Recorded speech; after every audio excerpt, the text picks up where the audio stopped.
네, 소개받은 강창입니다. 참고되는 말씀 드리도록 노력하겠습니다. 우리가 100살까지 산다 그러니까 이 노후의 3대 불안이 뭐냐 다 아시겠지만은 첫째가 돈이죠. 둘째가 건강입니다. 셋째가 외로움. 이 돈, 건강, 외로움 이 세 문제에 대해서 어떻게 대응을 해야 될 건가? 그리고 이제 우리가 가장 먼저 돈 중에서 중요한 게 뭐냐면은 우리 집 재산이 대부분이 부동산입니다. 그 부동산 문제부터 얘기를 하겠습니다. 재작년에 한국은행에서 주요국의 물가, 구매력 평가 환율이라는 걸 기준으로 가구당 순자산을 계산해서 발표했습니다. 우리나라는 59만 4천 달러, 6억이 넘죠. 그런데요, 밑에 빨간 거 프랑스가 57만 2천 달러, 일본이 50만 달러입니다. 이 두 나라가 우리보다 선진국이고 우리보다 몇십 년 앞서서 자본 축적을 시작한 나라인데 이 두 나라보다 아무리 물가를 감안했다고 하지만은 우리나라의 가구당 순자산이 많답니다. 부자랍니다. 믿어지십니까? 근데 한국은행 발표인데 거짓말이 아니겠죠. 근데 문제는 가계자산을 분해를 해봤더니 우리나라는 78%가 부동산입니다. 금융자산이 22%. 그런데요, 미국은 반대로 부동산이 34%, 금융자산이 66%입니다. 미국과 반대죠, 우리가 비율이. 그러니까 우리나라는 한마디로 말하면 재산 이퀄 부동산인데 부동산 가격이 비싸니까 부자처럼 보이는 겁니다. 계속 부동산이 오르면 상관없겠죠. 나라는 미쳐버리겠지만은.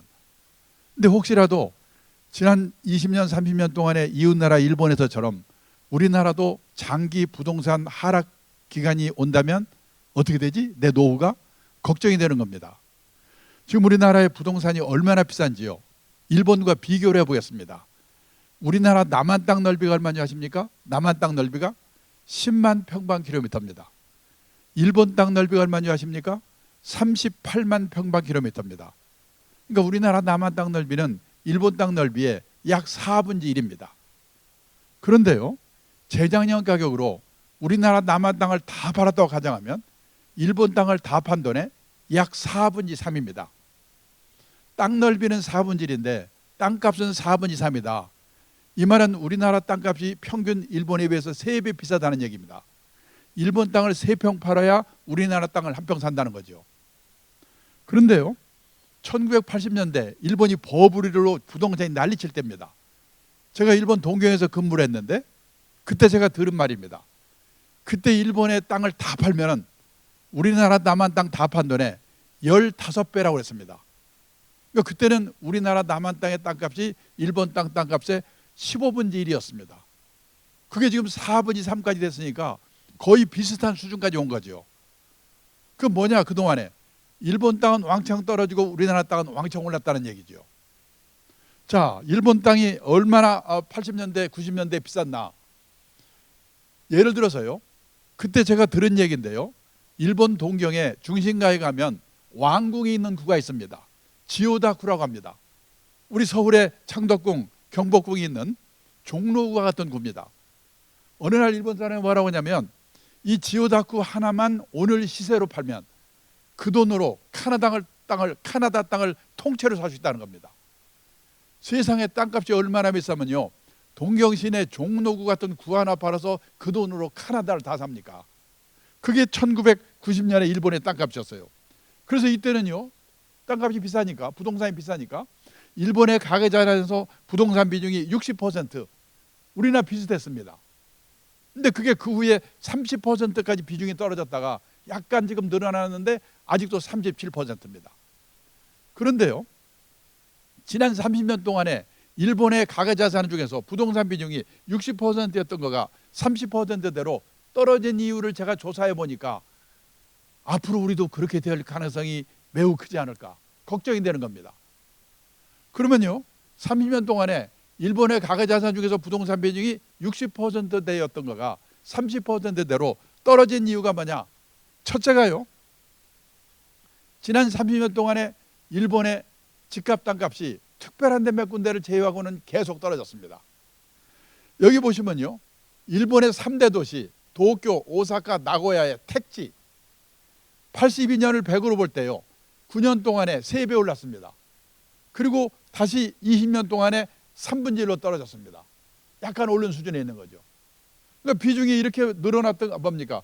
이렇게 비쌌던 거가 3분의 1로 떨어지니까 아까 말 비중이 줄어들 수밖에 없죠. 그 다음에 두 번째는요, 일본 사람들의 집에 대한 생각이 바뀌었습니다. 우리처럼 집에 한이 맺혀 있지 않습니다. 집 없으면 어때? 빌려 살면 되는 거지? 이러는 거예요. 일본의 보통 사람들이 내가 집이 없어. 근데 금융자산이 몇 억 있어. 그러면 은행에서 돈을 빌려 집을 살까? 집 사면 세금 내야지, 수리해야지, 골치 아프잖아. 에이, 집은 빌려 살고 이 돈은 딴 데 투자할까? 냉정하게 생각해 보거든요. 근데 지난 몇 년 동안에 우리나라 어땠습니까? 내 돈이 하나도 없더라도 은행에서 빌려준다면, 아버지가 빌려준다면 영끌, 눈 감고 집 샀죠. 근데 그 일본도 1980년대 버블 때요, 제가 동경에서 근무할 때는 우리보다 더 했어요.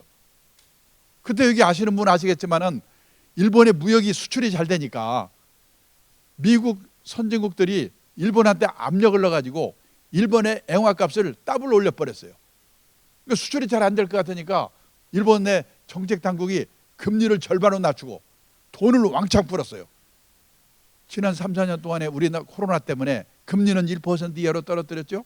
돈은 왕창 풀었죠. 그 부동산 올린 거랑 똑같아요. 그렇게 해서 금리 내리고 왕창 풀어놓은 돈으로 그 당시에 일본의 기업들은 땅 산다고 난리고 개인들은 집 없으면 큰일 난다고 난리고, 그때는 그 사람들 그랬어요. 우리나라나 일본처럼요, 농경 문화를 가진 나라, 정착해 사는 나라 사람들은 유목미 국가, 해안국가처럼 이동을 전제하고 사는 나라 사람들과 달리 내 집, 내 땅에 대한 집착이 엄청나게 강한 거죠. 신분의 상징이고. 일본도 그랬어요. 근데 30년 동안에 집값, 땅값은 떨어져, 애들은 줄고 노인만 남아, 경제는 어려워져. 지금 우리가 그렇게 가고 있잖아요. 그러니까 일본 사람들 생각이 에이씨, 집 없으면 어때? 이렇게 바뀌더라고요. 우리는 앞으로 어떻게 될 건가?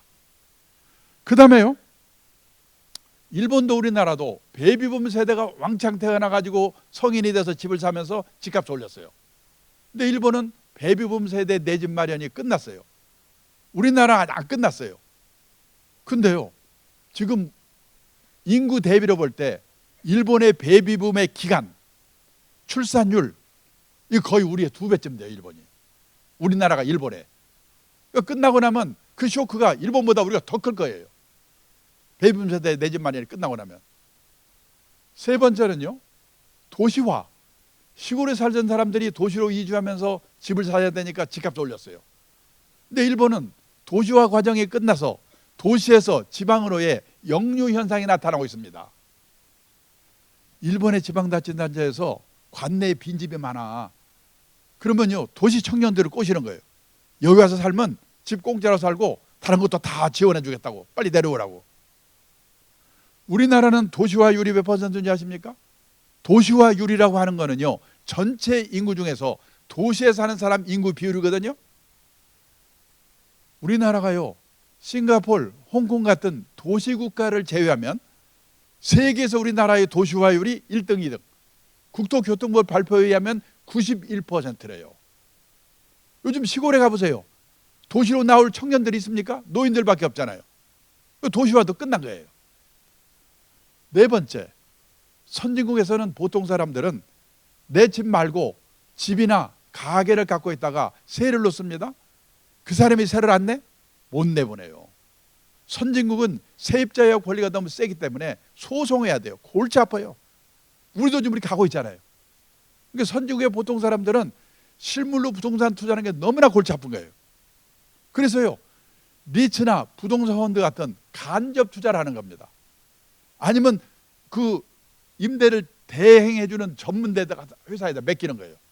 10년 동안 임대료 보장, 문제 생기는 건 다 너네들이 처리해주고, 간접 투자를 하는 거예요.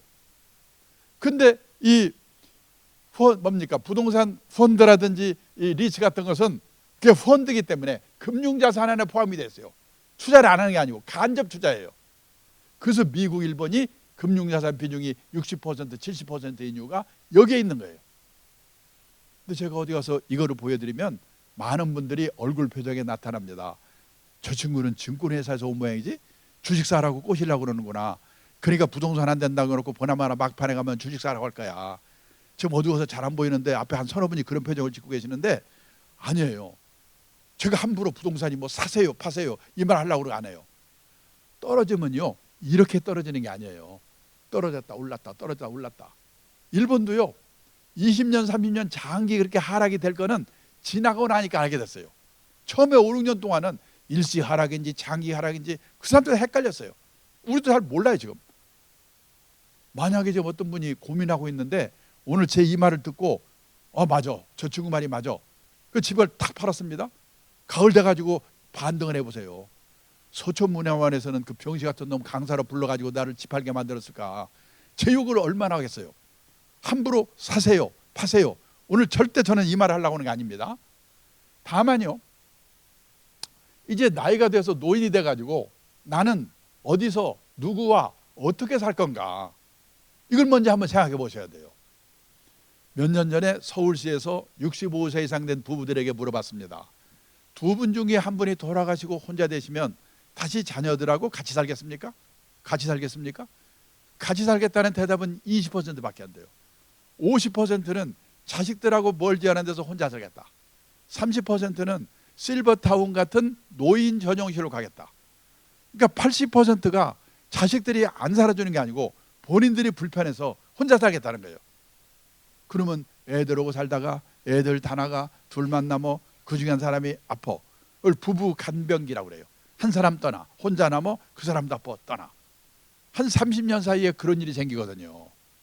그 과정별로 나는 어디서 누구와 어떻게 살 건가 한번 생각해 보셔야 돼요. 우리나라는요 100살 이상 된 연세가 김영석 교수님 같은 분들을 뭐라고 부르죠? 백세인. 우리나라에 백세인이 몇 분이나 계실까요? 백세인. 작년에 통계를 보니까 8,000명 정도 계신데요. 그 백세인은 어디 살고 계실까요? 옛날에 백세인은 시골에 경치 좋고 공기 좋은 진안, 장수 이런 데 사셨거든요. 지금 백세인의 절반은 요양병원에 계시거든요. 안 갈 것 같죠? 저는 각오하고 미리미리 보고 있습니다. 그런데 우리나라 어머니들은 반대예요. 오히려 딸이 시집갈 때쯤 되면 큰 집으로 이사 가려고 그래요. 그러면 사돈네 폼도 나고 옛날에는 재테크가 됐죠. 큰 집이. 근데 요즘 큰 집이 골치 아프죠. 왜 그런가? 우리나라 인구가 5,200만, 가구 수가 2,100만 가구. 그 중에서요 혼자만 사는 가구, 둘만 사는 가구를 합친 비율이요 1980년도만 해도 15%밖에 안 됐어요. 이때는 가족이 많았잖아요. 이게 2021년에는 62% 늘었습니다. 일본도 오래전에 60%를 넘었어요. 우리나라도 일본도 대부분의 집이 혼자 아니면 둘이 사는 세상이 오고 있는데 아직도 서울에서는 재개발했다면 몇 평 늘어나지? 조심해야 돼요. 또 요즘은요 지방에도 고층 아파트가 많이 생기는데 젊을 때는 상관없어요. 나이 들어서는 고층 아파트도 조심하셔야 돼요. 우리나라 사람들은 유난히도 돈 많은 사람 하늘로 가고 돈 없으면 땅 밑으로 가는데 너무 하늘 좋아할 게 아니에요. 몇 년 전 얘기인데요 일본에서 난리가 났습니다. 오하라 레이코라고 국민 탤런트가 죽었는데요 사흘 만에 발견됐어요. 고독사. 일본이 벌컥 뒤집혔어요. 어느 도의 뉴타운 단지 하나를 조사해 봤더니 과거 3년 동안에 고독사한 사람이 25명. 그 사람들이 죽어서 발견될 때까지 시간이 얼마나 걸렸냐? 평균 21.3일이 걸렸다는 거예요. 일본에서 고독사가 사회 문제가 되기 시작한 게 1990년입니다. 지금요 발표는 없지만은 대개 공식 발표는 안 하는데 매년 3만 명 정도가 고독사를 한대요. 우리나라 고독사가 사회 문제가 되기 시작한 게 2010년이에요. 그해 500명 정도가 고독사했대요. 작년 재작년에 우리나라 고독사 한 분이 몇 분인 줄 아십니까? 3,378명. 왜 이런 일이 생기냐? 사람이 들락날락하는데 살지 않기 때문에 그러거든요. 자식들하고도 안 살지요? 그러면 이웃집만한 복지시설이 없어요. 근데 30명 40명에서 혼자 아니면 둘이 살고 있어 보세요. 누가 찾아옵니까? 얼마 전에는 빅데이터를 통해서 본 일본 부동산 시장의 전망 이런 자료를 읽었는데요 거기에 이런 말이 나와요. 일본의 노후화된 아파트들이 재건축을 못해가지고 슬럼한테 가고 있다는 거예요. 아파트를 뭐라고 부르냐면 구분 소유 주택이라고 부르는데요. 구분 소유 주택을 재건축하려면 주민의 80%가 찬성해야 된대요. 우리도 그런 게 있죠. 근데 노인들이 귀찮아. 또 재건축에 성공하려면 두 가지 조건이 충족돼야 돼요. 첫째, 위치가 좋아야 돼. 둘째, 저층해야 돼. 고층으로 만들면서 비용을 빼야 되니까. 근데 위치가 별 볼 일 없거나 이미 저층이 돼 있으면 이게 안 되는 거예요, 재건축이. 그래서 그 단지가 슬럼화 돼가고 있어요. 그 근처에 있는 땅값이 떨어져요. 제 친구가요, 동경 수도권에, 우리 말하면 경기도 근처에 살고 있는데요, 28평짜리 아파트에 살고 있습니다. 그 사람들은 집을 크게 살지 않지요. 그 아파트를 1984년도에 우리 돈으로 계산해서 1억 2천만 원을 샀습니다. 그게 쫙 올라가지고 일본 집값이 제일 비쌀 때가 언젠가 1991년 3억 6천만 원까지 올랐어요. 지금 거기 살고 있거든요. 제가 한 달 전에 물어봤어요. 야, 너희 집 지금 얼마냐? 우리 돈으로 3천만 원, 4천만 원 안 팔린대요. 제가요, 야, 너희 집 30년 몇 년 된 낡은 아파트니까 지금 그런데 재건축하면 오르지 않을까? 근데 뭐라는 줄 아세요? 재건축 죽어도 안 된대요. 왜? 이 300세대 정도가 아파트인데요, 우선 다 노인들이에요. 재건축하려면 돈을 내야 될 거 아니에요. 돈이 없는 거예요. 모아놓지 않아 가지고 20%, 21%만 반대하면 못하는 거거든요. 저는 지금까지 우리나라 재건축이 강남에서 돈 받으면서 재건축한 것만 봤기 때문에 허가만 나면 얼마든지 한다고 생각하죠. 천만의 말씀입니다. 저 지금 여의도에 살고 있는데요, 재건축 얘기 많이 많잖아요. 저 지금 슬슬 걱정이 되는 거예요. 우선 3, 4년, 4, 5년 동안 어디 나가 살아야 되거든요. 몇 억 정도 전세 자금이 있어야 돼요. 그리고 우리 여의도만 해도 벌써 돈을 내야 될 것 같아요. 낼 돈이 있어? 지금 여의도가 이러니까 지방이나 경기도나 이런 데 가면 그 수많은, 그나마라도 일본에서 재건축에 성공한 아파트가 있긴 있어요. 어떤 아파트가? 성공한 아파트에, 재건축에 성공한 아파트의 80%가 지진 나서 무너진대. 근데 지진 나기를 기다릴 수도 없는 게 아니에요. 근데 우리가 지금 일본을 걱정할 때가 아닙니다. 일본은 아파트의 슬럼화가 문제라고는 하지만요, 일본 전체 주택수의 철근 콘크리트 대단히 고층 아파트는요 10% 정도밖에 안 돼요. 지방도시 가면 아파트 없어요. 일본은 별로. 우리나라 전체 주택수의 아파트 비율이 몇 퍼센트인지 아시는 분? 3년 전에 63%래요. 다 고층의 철근 콘크리트 아니에요, 우리는. 저는 지방도시 가면서 벌판에 고층 아파트 서 있는 거 보면, 야, 20년 후 30년 후 우리 손주들이 저거 때려부시려고 얼마나 고생을 할까 생각해 보셔야 돼요. 그래서 요즘 일본에서는요 유행하기 시작하는 게 뭐냐, 부부만 남았거나 사별하고 혼자 되면 어디서 사는가? 시내에서요 18평에서 20평짜리 병원 가까운 곳, 나이 들면 병원이 가까워야 돼요. 저도 뭐 눈이다 이빨에다가 뭐 전립선에다가 뭐 병원을 수대는데 병원 근처에 있어야 돼요. 그리고 문화시설 가까워야 돼요. 재미가 있어야 되니까. 서초문화원 근처에 사는 게 제일 좋을 것 같아요, 제가 보기에. 그 다음에 쇼핑 가까운데 이런 데 사는 게 유행하기 시작하고 있어요. 대형 고층 아파트를 조심하셔야 돼요. 우리나라도 슬슬 사람들 생각이 바뀌는 게, 조짐이 나타나는 게 뭐냐면, 판교의 타운하우스라고 얘기 들어보셨죠? 2009년에 입주한 겁니다. 이거를 지을 때요, 일본인 건축가 야마모토라는 사람한테 설계를 부탁했대요. 이 사람이 설계를 해야 되니까 한국에 와가지고 우리나라의 주택 사정을 살펴봤대요. 그랬더니요, 그 사람 말입니다, 원래 한국의 전통 가옥도 외부에 개방된 부분과 사랑방이죠, 사생활을 지키는 부분으로 나뉘어 있었다. 그런데 그런 주택이 사라지고 모두 밀실 같은 주택이 됐다. 아파트. 고령화 시대, 1인 가구 시대에 그런 밀실 같은 주택은 더는 바람직하지 않다. 그래서요, 주택 현관을 사방을 유리로 설계해버렸어요. 밖에서 보이잖아요. 어색하잖아요. 처음에는 분양이 잘 안 됐대요.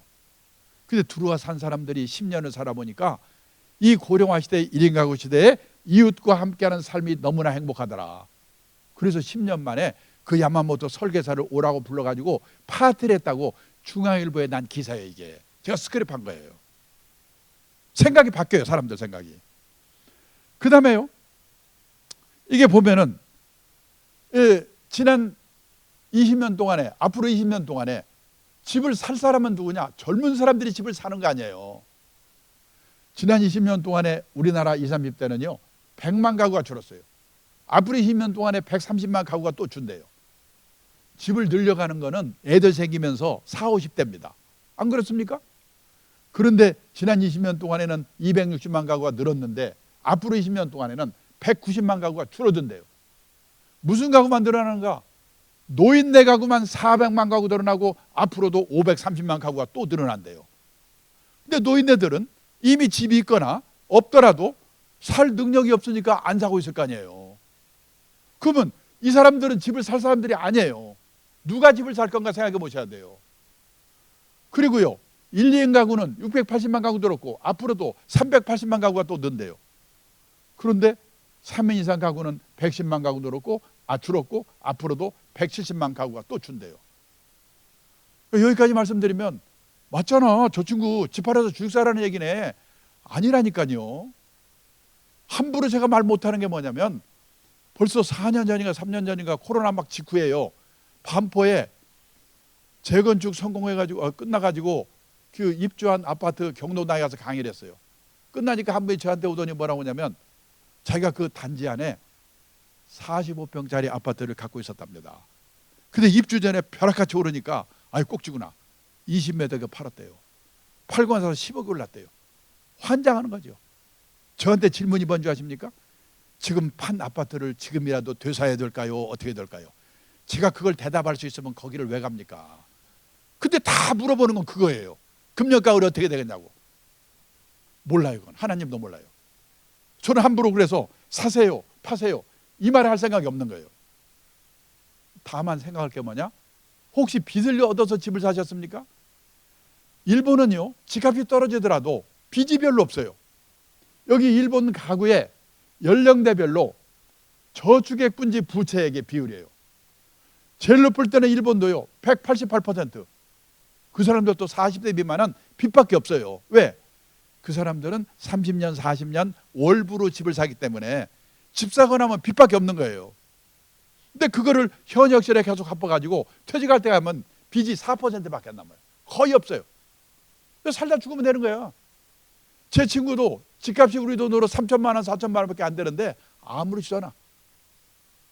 애들은 집 있고 나는 빚도 없는데 이거 살다 죽으면 되는 거지 뭐. 이거 나라에서 때려 부셨지 말지 그건 나라가 알아서 하겠지. 그러는 거예요. 근데 우리나라는 이 비율이요 보세요. 제일 높을 때 198%, 30대 미만 마찬가지야. 근데 퇴직했는데도 49%, 절반의 빚이 그냥 있어요. 지금 우리나라 50대의 가구당 평균 부채가 1억 800이래요. 평균이니까 많은 사람은 몇 억씩 있겠죠. 만약 앞으로 10년 후 20년 후 우리나라에서 일본과 같은 집값 하락 현상이 나타난다면 우리나라의 주택빈곤, 하우스푸어 얼마나 많아지겠는가. 그런데요 아까 말한 대로 함부로 제가 사세요 파세요 이 말을 못하기 때문에 그 뭐야 어떻게 하라는 거야? 결론이 뭐야? 살 때 사시고 팔 때 파시더라도 투자의 원칙만은 지키세요. 원칙이 뭔데? 투자라고 하는 것은 리스크가 따르는 것입니다. 따라서 재산이 한 곳에 집중되어 있으면 안 됩니다. 갖고 계신 재산이 100% 부동산에 몰빵되어 있다면 그 부동산이 오를 때 오를 망정 우선 10% 20%라도 금융자산을 가지세요. 그리고 나이가 들어가면서 금융자산의 비중을 높여가셔야 됩니다. 환갑 나이쯤 되면요 선진국 수준까지는 못 가더라도 부동산과 금융자산의 비중이 반반 정도는 돼야 된다. 그래야지 오르든 떨어지든 주택빈곤, 하우스푸어는 안 된다. 그리고 과도한 부채를 끼고 집 사는 거는 앞으로 정말 조심해야 된다. 이 말씀밖에 들을 수가 없어요. 그래? 금융자산을 늘리란 말이지. 뭘로? 현금, 예금, 주식, 채권, 펀드, 보험, 연금 뭘로 늘려? 그거를 정하기 전에 먼저 아셔야 될 게 뭐냐? 수많은 금융상품은 저축상품과 투자상품으로 나눠진다. 이거 오늘 꼭 알고 가세요. 이게 미국의 중학교 책에 나오는 거예요. 저 미국에서는 중학교만 졸업하면요 저축이라는 말과 투자라는 말이 어떻게 다른지 이건 알아요. 우리는 학교에서 이런 걸 배운 일이 없기 때문에 대학을 졸업해도 저축해서 돈 모으자, 투자해서 돈 모으자, 뜻이 비슷한가 보다. 아니에요. 상반된 개념을 갖고 있습니다. 저축의 뜻, 아껴서 모으다. 우리가 은행에 예금하는 거, 지급액이 확정된 보험에 드는 거, 지급액이 확정된 연금에 드는 거, 이거를 저축상품이라고 그래요. 저축상품을 사시면 늘어나는 속도는 느리지만 원금이 깨지는 법이 없어요. 왜? 금융기관이 운용의 결과를 책임져 주기 때문에. 그러니까 귀찮으시면 예금처럼 갖다 맡기면 책임져 주는 상품은 저축상품, 책임 안 져주는 상품은 투자상품. 요거라도 외워두세요. 그러면 어떤 돈으로 예금, 저축을 해야 되는가? 단기간 내에 써야 될 거. 원금이 깨져서는 절대 안 되는 돈. 이거는 눈 감고 예금해야 돼요. 6개월 후에 딸 시집 보내려고 혼수자금을 5천만 원 마련했습니다. 주가가 살살 오르니까 누가 오더니 6개월이나 남았는데 그 사이에 주식에 튀겨가지고 돈 좀 늘려서 그걸로 시집 보내면 어때요? 그 말 듣고 튀기려고 넣었다가는 딸 시집 못 보내요. 그건 아깝더라도 눈 감고 예금해야 돼요. 그러면 투자의 뜻은 뭐냐? 가능성을 믿고 자금을 투하하다. 주식, 채권, 선물, 옵션, 펀드, 보험 중에서도 변액보험, 연금 중에서도 변액연금. 잘하면 돈을 벌어, 잘못하면 원금도 깨먹어. 리스크가 따르는 상품. 내에 오신 분 중에 분명히 몇 분은 변액보험, 변액연금을 든 분이 계실 거예요. 더 문제는 뭐냐? 자기가 들었는지 안 들었는지 모르는 분이 더 많아요. 왜 제가 이걸 하게 됐냐? 몇 년 전에 제 아내가요, 어느 보험사에 보험 좋은 걸 들었다고 저한테 그러길래 제가 꼬치꼬치 물어봤더니 변액보험을 든 거예요. 변액보험, 변액연금은 이름은 보험연금이지만 들어가 보면요, 펀드 투자하는 거랑 똑같아요. 늘었다 줄었다. 변액보험, 변액연금을 사시려면은 운용하는 데가 어딘가, 운용 실력이 있는가, 과거 성적이 어땠는가, 그거 알아보고 사셔야 돼요. 근데 몰라요, 제 아내가. 그래서 당신한테 판 사람한테 가서 물어보라 그랬더니 그 사람도 모른대요. 본사에서 알아서 알려준대요. 이게 지금 우리나라의 문제예요.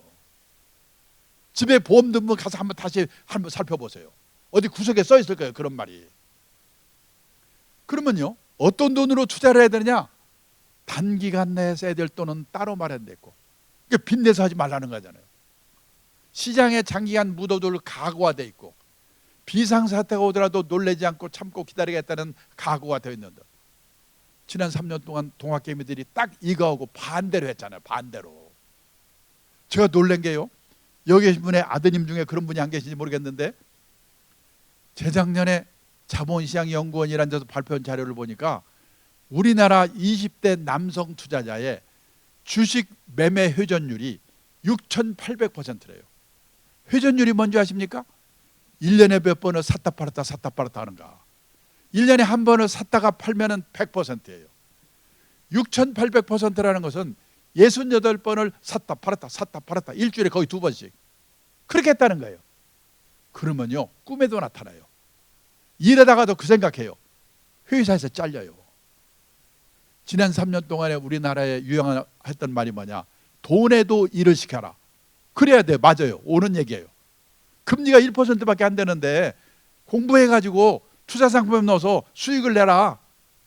근데 그게 변질이 돼가지고 어느덧 돈에만 일을 시켜라가 됐어요. 그래가지고 막 돌리고 있는 거예요. 사타 팔았다. 또 돈 빚어둬가지고. 그런데 우리가 알아야 될 게 뭐냐? 돈에 일을 시키는 것은 인생에서 10% 비중이라면 회사에서 하고 있는 일은요 90% 비중이거든요. 우리가 하고 있는 일은 엄청난 금융자산입니다. 월급 나오죠? 보너스 나오죠? 퇴직금 나오죠? 그래서 직장인은 일해서 성공해야 돼요. 가장 큰 투자 엔진은 자신의 직업이다. 근데 그거 박쳐놓고 돈 구워서 사타 팔아면 그게 성공할 수 거의 불가능해. 성공도 일해서 또 실패하고. 이게 지금 우리나라의 문제예요. 그래서 투자에 관한 공부를 제대로 하셔야 되는데, 많은 분들이 투자에 관한 공부를 하면 뭐냐? 주가 예측, 부동산 예측, 올라 떨어져, 이거 예측하는 거라고 생각하거든요. 날만 새면 온갖 유튜브에서 오릅니까 떨어집니까 뭐 사야 됩니까? 그런데요, 보통 사람이 노력은 하지만 단기 예측은 불가능하다. 이러고 주식 투자를 해야 돼요. 제가 이름을 말씀드리면 알만한 유명한 펀드 매니저입니다. 이 사람이 고백을 해요.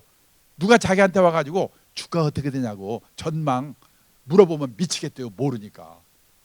그 도사도 모르는 거 우리가 어떻게 알아요? 그러면 공부하라며. 무슨 공부? 자산관리의 기본 원칙. 제가 오늘 90분 동안 고함 들리는 게요, 기본 원칙이에요. 그리고 전문가를 활용하는 법. 이 사람이 전문가냐 아닌지 식별하는 법. 한마디로 말해서 소개를 받아가지고 믿을 수 있고 신뢰할 수 있는 지장사 하나는 만나면 안 돼요. 신뢰할 수 있는, 그리고 실력 있는 전문가 한 사람을 알아두는 게 중요해요. 그 사람한테 물어보세요. 그리고요, 또 하나 알아둘 게 뭐냐? 리스크라고 하는 말에 대해서 이해를 제대로 하셔야 됩니다. 왜냐하면 우리나라는 지금 리스크를 위험이라고 번역해요. 언론에서도. 저는 그 잘못된 거라고 봐요. 십몇 년 전만 해도 우리나라 어머니들이 세계에서 깡이 제일 좋았거든요. 그때만 해도 이 아줌마들이 이렇게 무모해서 어떻게 겁이 났어요. 근데 지난 십몇 년 사이에 우리나라 어머니들이 주식 사서 깨먹어, 펀드 사서 깨먹어, 아들 취직했는데 잘려, 딸 시집 갔는데 고약한 놈 만나. 지금 우리나라 어머니들 눈에 보이는 거는 위험밖에 안 보여요. 입에 위험을 달고 다녀요. 위험한 놈 만나지 마라. 딸한테 하는 얘기입니다. 위험한 상품 사지 마라. 위험한 회사 들어가지 마라. 공무원들하고 난리잖아요. 그런데요, 저는 리스크를 위험이라고 지금 우리나라 어머니들이 자기 애들을 바보 만들고 있어요. 근데 저는 리스크를 위험이라고 번역하면 안 된다고 보고 그냥 리스크라고 불러요. 왜? 위험의 정확한 영어 중학교 때 배웠죠? 데인저. 홍수 나서 죽을 위험, 폭탄 터져 죽을 위험. 그러면 리스크의 정확한 번역은 뭐냐? 불확실성. 잘 될 수도 있고 잘못될 수 있는 거. 근데 리스크를 잘못되는 것만 생각하면 절반만 번역한 거거든요. 그리고 요 얼마 전까지만 해도 소위 말하는 안전빵이라는 게 있었어요. 은행에 갖다 예금만 해도 책임져 주면서 금리를 10% 이상 줬죠. 몇 가지 직업만 선택하면 평생 보장됐죠. 근데 앞으로는요, 결혼을 하는데도, 직업을 선택하는데도, 자산을 운용하는데도 이 불확실성, 리스크를 테이킹, 앉지 않고는 풍요로운 인생을 살 수 없는 세상이 왔다는 게 문제예요. 지금 벌써 공무원들 사표 내고 난리잖아요 지금. 예? 선생님들 애들이 없는데 어떻게 선생합니까? 작년에 서울교대 졸업생이 300명이 넘었는데 발령받은 게 112명이래요. 애들이 없으니까. 이제 안전한 건 없어요. 근데 놀란 게 리스크의 라틴어의 어원이 어디서 나왔냐? 용기를 갖고 도전하다. 용기를 갖고 도전하다는 데서 리스크가 나왔다는 거예요. 저는 지금 우리나라가 이 시점에서 제일 시급한 게 뭐냐? 우리도, 우리 새끼들도 용기를 갖고 리스크에 도전하되 관리할 수 있는 지혜를 배워야 우리한테 희망이 있다. 근데 어머니들은 가지마 근처도 가지마. 애들을 지금 바보 병신 만들고 있잖아요. 이게 우리나라의 큰 문제예요. 그래? 리스크를 관리하는 지혜를 배우라고? 가르쳐 줘야지.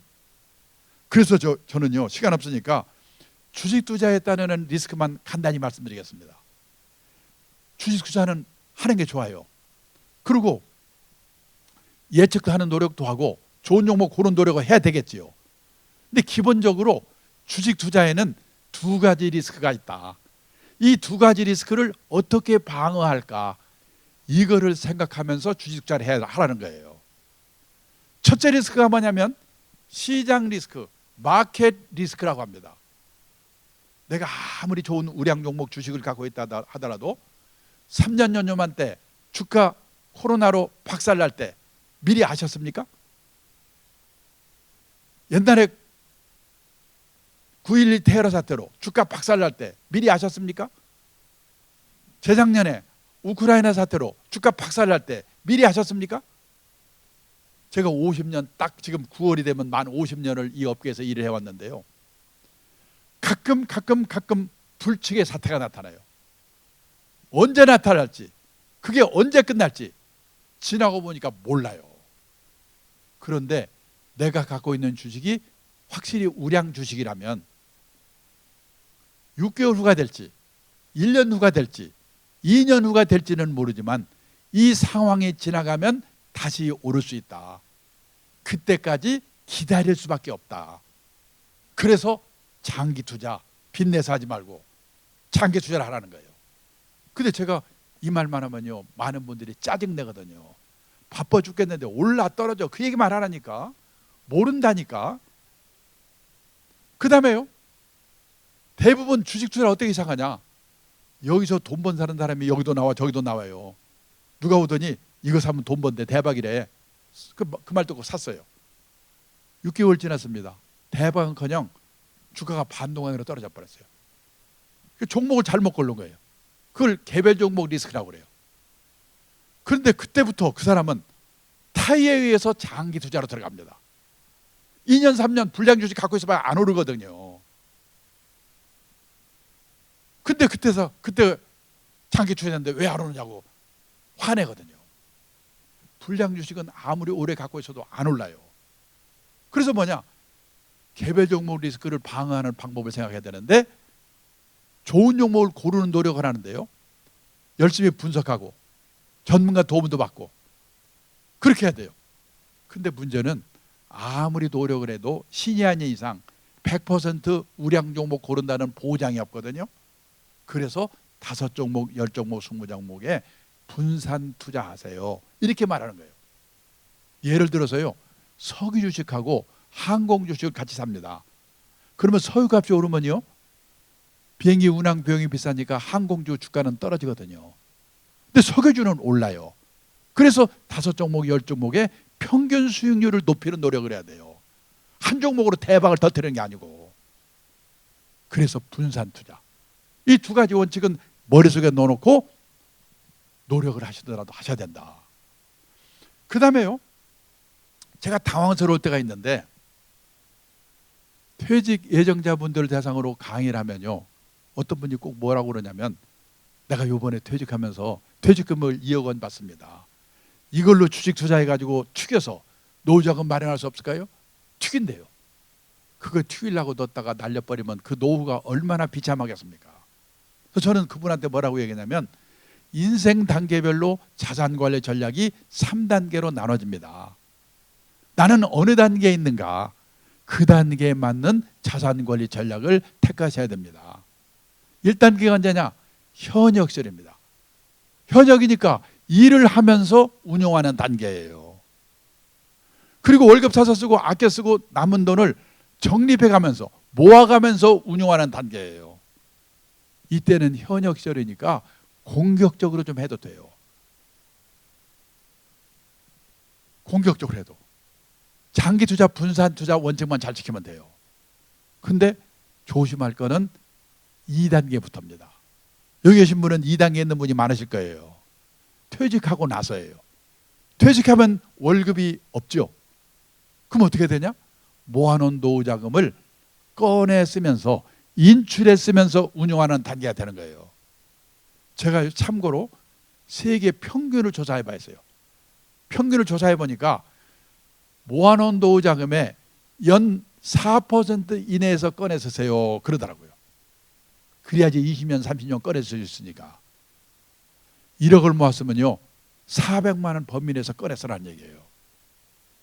그리고 남은 돈은 정기예금 금리 플러스 알파 정도의 목표 수익률로 운용을 하는 거예요.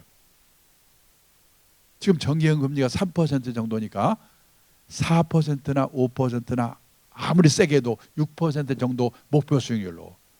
그러니까 펀드로 말하면 채권이 많이 포함되어 있는 혼합형 펀드. 주식을 꼭 하고 싶으면 갖고 있는 금융자산의 한 20-30% 이내에서 그렇게 보수적으로 하라는 거예요. 근데 튀긴다고요? 큰일 나요.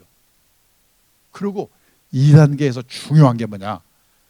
가능하면 2단계에서는 모아놓은 노후자금을 안 꺼내 쓰는 노력, 덜 꺼내 쓰는 노력을 해야 돼요. 그러려면 연금 수입이 있으면 좀 더. 저는 국민연금을 130만 원 받거든요. 그만큼 덜 꺼냈어요. 두 번째는 퇴직하면 생활비를 줄여야죠. 집을 줄이거나 지방으로 이사 가거나 50만 원 줄여, 100만 원 줄여, 절약. 그다음에 세 번째는 뭔 일이든지 일을 해가지고 50만 원 벌어, 100만 원 벌어. 근로소득,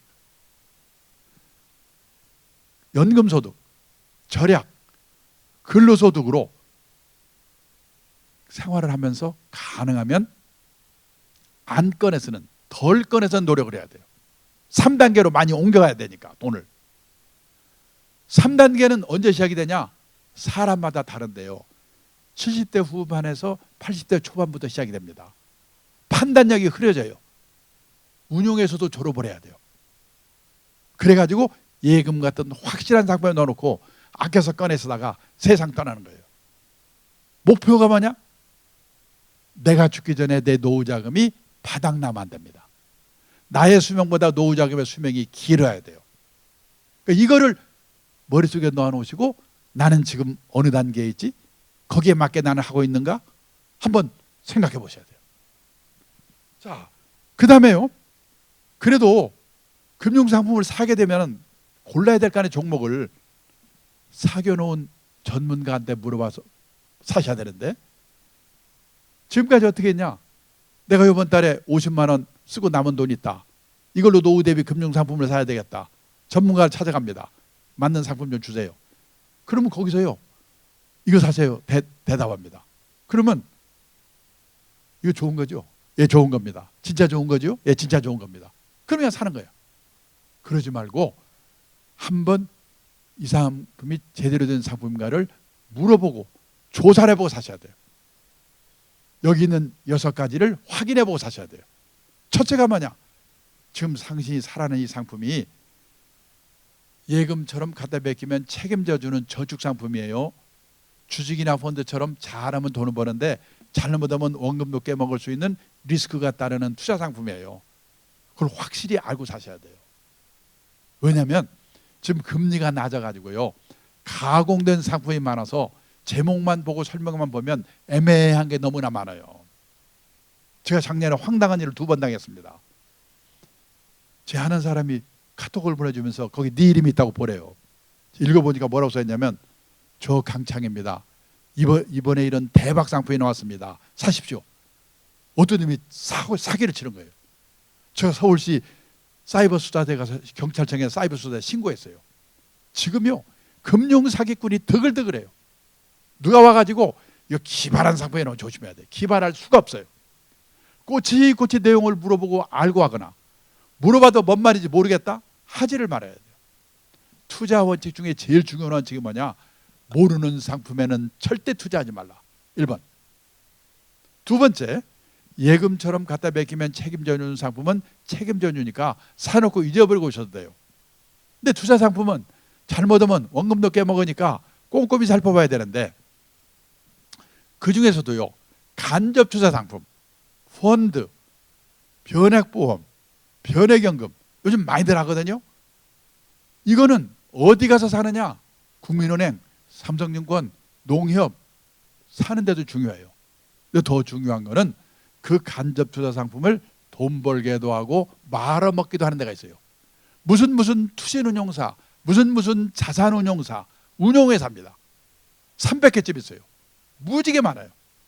그 운용사 중에서 실력 있는 운용회사가 운영하는 간접 투자 상품인가 알고 사셔야 돼요. 그렇게 몇 개 없어요. 근데 그거를 확인하고 사는 사람이 100명에 1명도 없습니다. 그걸 제가 어떻게 확인합니까? 그래서 아까 말씀드렸죠. 앞으로 중요한 거는 소개를 받아가지고 믿을 수 있고 신뢰할 수 있고 실력 있는 전문가를 알아두는 게 중요하다고.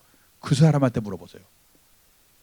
근데 제가 어디 가서 강의가 끝나면 어떤 분이 오셔가지고 저 펀드 사서 깨먹었는데 어떻게 돼요?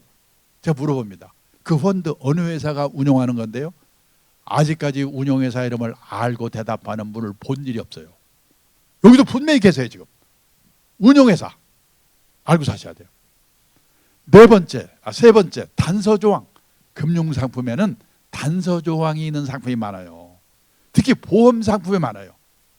몇 년 이상 장기로 가입하면 이런 좋은 점이 있습니다. 근데 그거를 모르고 샀다가 나중에 싸우고 그러잖아요. 단서조항을 확실히 알고 사셔야 돼요. 네 번째, 적합성.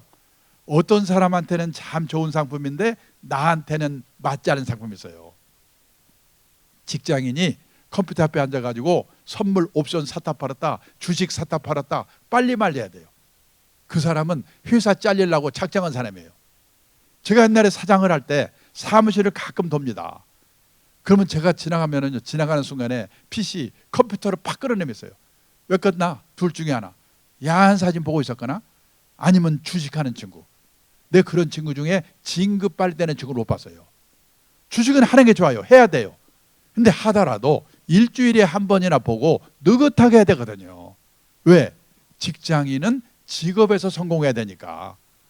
가장 큰 투자 엔진은 자신의 직업이다. 그 시간에 일을 해야지요. 다섯 번째, 세금. 옛날에는 세금은 부자들만 생각하면 됐거든요. 근데 앞으로는 서민들도 절세 상품을 잘 활용해야 돼요. 정부가 국민들의 노후를 책임질 수 없으니까 노후 준비하시라고 절세 상품을 많이 내놓고 있거든요. IRP, 개인형 퇴직연금, ISA, 종합자산관리계좌, 그 다음에 개인연금, 이런 것들 잘 활용하시고 거기서 세제 혜택도 받고 그러시는 거예요. 마지막으로 수수료. 펀드 사시면서 보험 가입하시면서 수수료가 얼마나 되는가? 이거 물어보고 사는 사람 100명에 한 명도 없어요. 근데 선진국의 투자가들은 펀드 살 때 제일 먼저 물어보는 게 뭐냐? 보험 가입할 때 제일 먼저 물어보는 게 뭐냐? 수수료예요. 왜? 0.5% 차이만 나도 5년, 10년 가면 큰 차이를 내거든요. 여기 있는 6가지는 꼭 확인하고 사시는 게 좋다.